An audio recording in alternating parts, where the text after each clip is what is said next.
we wasn't. See, I so wait a would. minute. I did this morning when I spoke about New York City and our bias. I kept it localized and centralized. There you go. Now you just tapped into it. The bias, entitlement, and privilege of a hip hop New Yorker. Now let's talk about it for a second. That's a great point. He's not wrong. Let's talk about it for a second. As far in the universe of hip hop, New Yorkers have the same thing that white people with white privilege have. Oh, now you You know tripping. what I'm saying? No, I like this. I like this stuff. Of course you do. You white. Yeah. Of course you do. No, I'm not from New York, and I've experienced it my whole time here, so I know where Tim's going. Hey, now, wait a minute. Let me tell you something.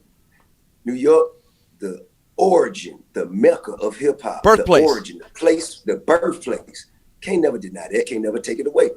The capital of the financial commerce. You know, y'all got all the money up there. Cool. You got all the radio stations, the largest market in the world. You know what I'm saying? You got all of the television stations. BET started out in DC. Where they had to go? New York. All right, cool.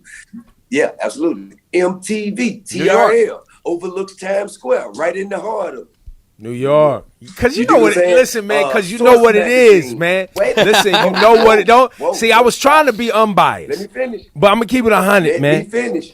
Let me finish. See, look. See, I'm starting to fidget. I'm starting to fidget. He can't even stand it. He can't even stand it. It's coming out his ears. He can't even stand I'm starting to it. You know what I'm saying? fidget. Source magazine, Double XL magazine, Vibe magazine, all of the media. But all New of York, the hip-hop New York media. embraced T.I. from the South, Outkast, Yes, all of that. And now you know how 'Cause you you- sound. 'cause- Now you know how you sound. I got black When friends.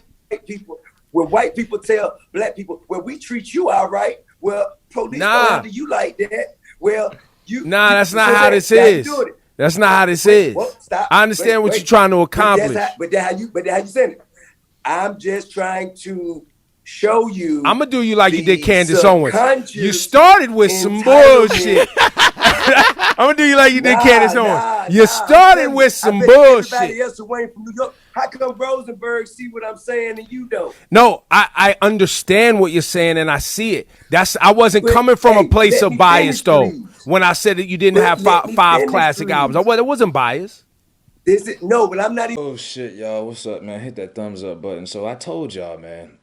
I'm not Negro Domish. I'm not no psychic. I told y'all. When T.I. kept referring himself as the king of the South all week, and I hadn't heard him call himself that in a long time, I said, this fool is going to try to do a division move and try to make this New York versus Atlanta.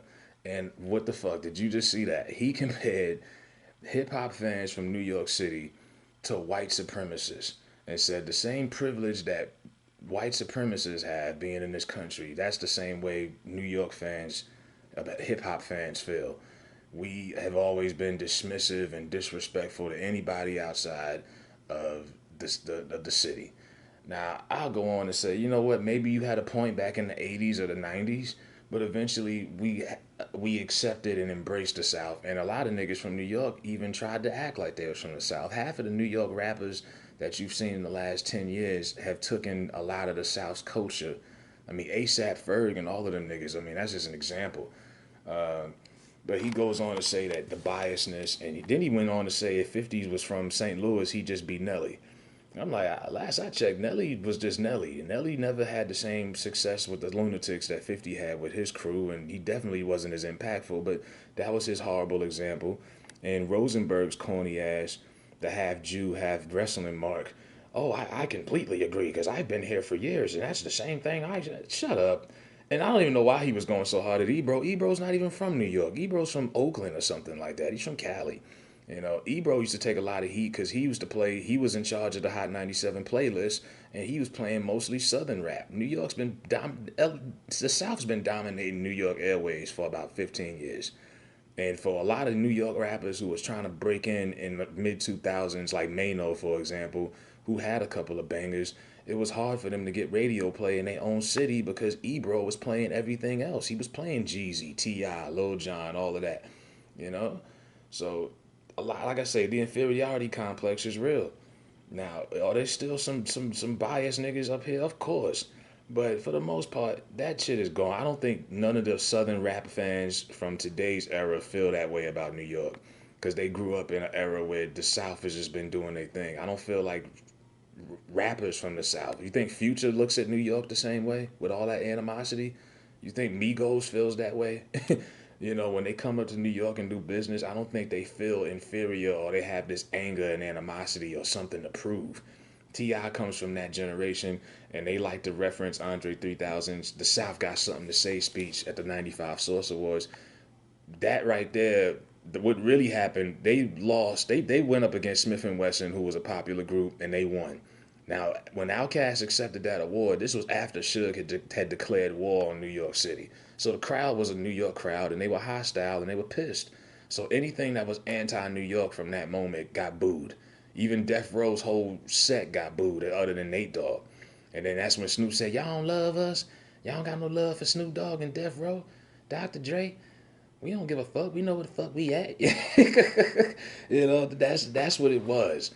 You know, and Outkast is legends. I don't think you'd be pressed to find if you went to the streets in New York now, go to a barbershop if it's open, you'd be pressed to find niggas over a certain age who don't say Outkast is a legendary group.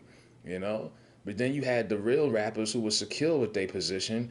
Like I remember Bun B said when him and Pimp C would go to New York and go to Manhattan to go do label meetings, they would go instead of staying in their hotel room, they would catch a cab, go to Harlem, and they be walking around the streets just getting a feel for the culture. And they hang out in the barbershops. And these are just two country niggas from Texas walking around draped up in jewelry, feeling confident about themselves, just enjoying the mecca of hip hop and enjoying, you know, the culture. And they was in the hood. You know, T.I. supposedly used to come to Harlem growing up. But like I say, T.I. wanted to make this about New York versus the South. That's why he didn't call out Wayne. He didn't call out Gucci. He didn't call out Jeezy. He didn't call out Ludacris. He went straight for a New York rapper that he felt would actually give him the time of the day. Because originally, this crazy fool wanted to go against Hove. He wanted to go against Jay, but someone tapped some sense into his head. And then he goes on to say that they got a different type of nostalgia I can't tap into. I'm like, yeah, well, 50 got a mixtape catalog you can't tap into. Him and Wayne are probably the only ones who got the mixtape catalog like that. You know, and I'm like, well, battle Wayne. You know, but T.I. ends the conversation and says, only you have to be a multi-media mogul / icon globally to be on my level. I'm like, nigga, you ain't a multimedia global icon. He clearly needs to be humble, and there's nothing wrong with being confident and calling yourself a king, but I'm not even sure if you are the king of the South. For years it was Scarface. I don't think you have a better catalog than Lil Wayne, who's from the South. I don't think you can. I gotta say, I still don't think. And the crazy thing is, he says he has 5 classic albums. He named Paper Trail as a classic album.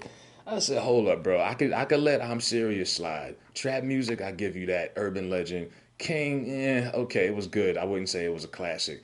That fool said he got 5 classic albums. I said, yo, T.I. gotta be smoking some good shit. Who is his weed dealer? You know what I mean? I'm like, bro, you are wild. He's wilding.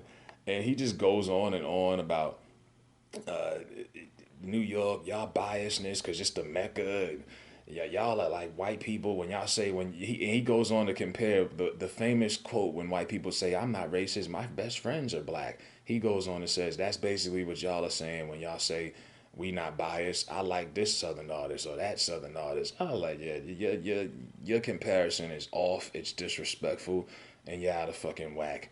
You're bugging, dude. You're bugging.